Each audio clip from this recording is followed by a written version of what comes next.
सबसे अच्छा दान। गांव और ब्राह्मण का परिचय। बहुत समय पहले उत्तर भारत के एक छोटे से गांव नवललपुर में एक गरीब ब्राह्मण रहता था। उसका नाम था रामू। वह अपनी पत्नी सुशीला और दो छोटे बच्चों के साथ मिट्टी के बने घर में जीवन व्यतीत करता था। गांव में ब्राह्मणों को आदर तो मिलता था, परंतु रामू के हिस्से में संपत्ति कुछ खास नहीं थी। उसका जीवन कठिनाई से भरा था। सुबह सुबह वह खेतों में मजदूरी करता, दिन ढलते ही लोगों के घर पूजा पाठ करवाने जाता। कभी कभी लोग अनाज देते, कभी थोड़ा पैसा। परंतु रामू का हृदय बड़ा विशाल था। उसे दान पुण्य का बड़ा शौक था। जब भी वह दूसरों को मंदिरों में चढ़ावा चढ़ाते या गरीबों को कुछ देते देखता तो उसका मन भी करता कि वह भी दान करे, लेकिन गरीबी उसकी राह रोक लेती।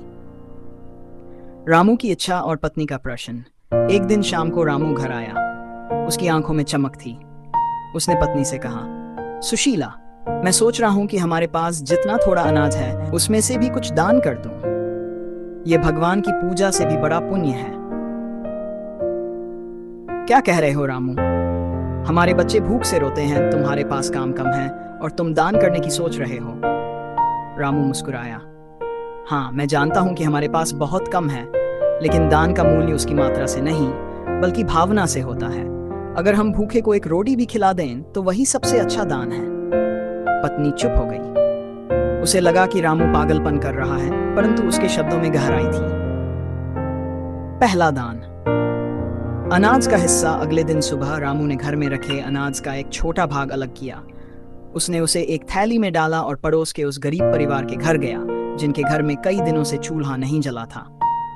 रामू ने मुस्कुराकर कहा, भाई, ये थोड़ा अनाज है, स्वीकार करो। हमारे पास अधिक नहीं है, परंतु जो है वही दे रहा हूं। गरीब परिवार की आंखों में आंसू आ गए। बच्चे खुशी से उछल पड़े।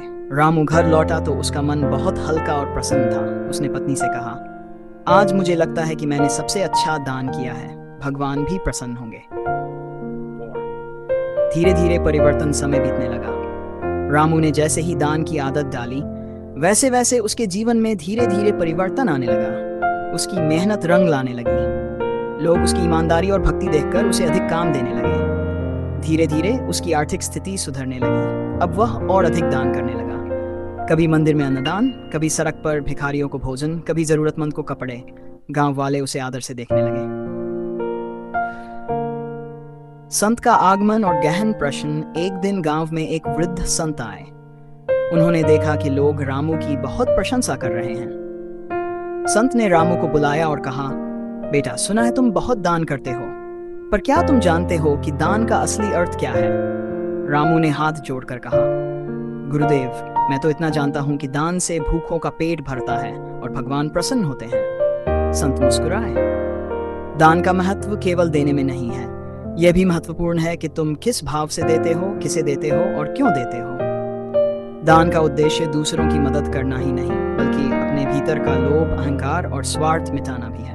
रामू चुप हो गया। उसके मन में कई प्रश्न उठे। दान का विस्तार। रामू ने संत की बातों पर गहराई से विचार किया। अब उसने अपने दान के स्वरूप को बदला। वह केवल अनाज या वस्त्र ही नहीं देता, बल्कि अपना समय और ज्ञान भी दान करने लगा। वह गांव के बच्चों को पढ़ाने बैठा था। अक्षर ज्ञान से वंचित बच्चों को वह मिट्टी पर अक्षर लिखना सिखाता। गांव की वृद्धा जो अकेली रहती थी, उसके घर जाकर वह चूल्हा जलाता और पानी भर देता। बीमार पड़ोसी की सेवा करता।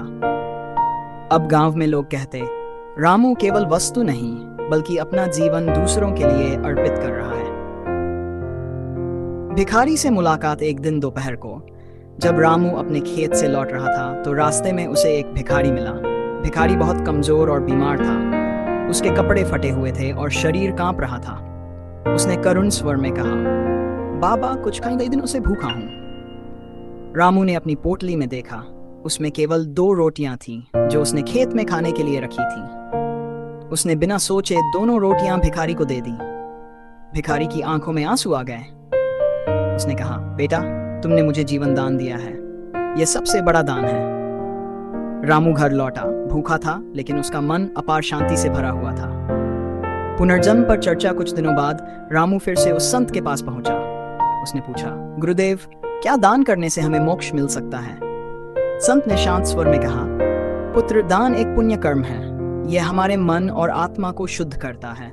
दान से अच्छे कर्म बनते हैं और अच्छे कर्म से हमें अच्छा जन्म मिलता है। लेकिन मोक्ष केवल दान से नहीं, बल्कि तब मिलता है जब मनुष्य अपने सारे कर्मों को निस्वार्थ और शुद्ध कर लेता है। रामू ने सिर झुकाकर कहा, तो क्या दान व्यर्थ है? संत मुस्कुराए, नहीं, दान व्यर्थ नहीं है। दान से तुम्हारा हृदय निर्मल होता है। यह तुम्हें मोक्ष की ओर बढ़ने का मार्ग दिखाता है। परिवर्तन और संतोष। संत की बातें सुनकर रामू ने अपने जीवन को और भी सरल और पवित्र बना लिया। अब वह केवल वस्तुओं का ही नहीं, बल्कि अपना प्रेम, करुणा और सहानुभूति भी दान करता। वह गांव के झगड़े शांत करवाता, अनपढ़ों को सिखाता, बच्चों को संस्कार देता। उसकी आत्मा में गहरी शांति बस गई थी। उसने महसूस किया, सबसे अच्छा दान वह है जो दूसरों के जीवन में सकारात्मक परिवर्तन लाए। सबसे अच्छा दान वह है जो अहंकार रहित और करुणा से किया जाए। निष्कर्ष। सबसे अच्छा दान। समय के साथ रामू की कथा पूरे गांव में प्रसिद्ध हो गई। लोग समझ गए कि दान का अर्थ केवल सोना, चांदी या अनाज देना नहीं है। दान का अर्थ है भूखे को भोजन देना, प्यासे को पानी पिलाना, अज्ञानी को ज्ञान देना, असहाय को सहारा देना और सबसे बढ़कर प्रेम और करुणा से अपने जीवन को दूसरों के लिए समर्पित करना। रामू ने यह सिद्ध कर दिया कि सबसे अच्छा दान वही है जो प्रेम, करुणा और सहानुभूति के साथ किया जाए। ऐसा दान केवल दूसरों के जीवन में सकारात्मक परिवर्तन लाता है, बल्कि दानी के अपने जीवन में भी सुख और शांति लाता है। संदेश। दान वस्तु का नहीं, भावना का मूल्य है। दान दिखावे के लिए नहीं, बल्कि करुणा से होना चाहिए।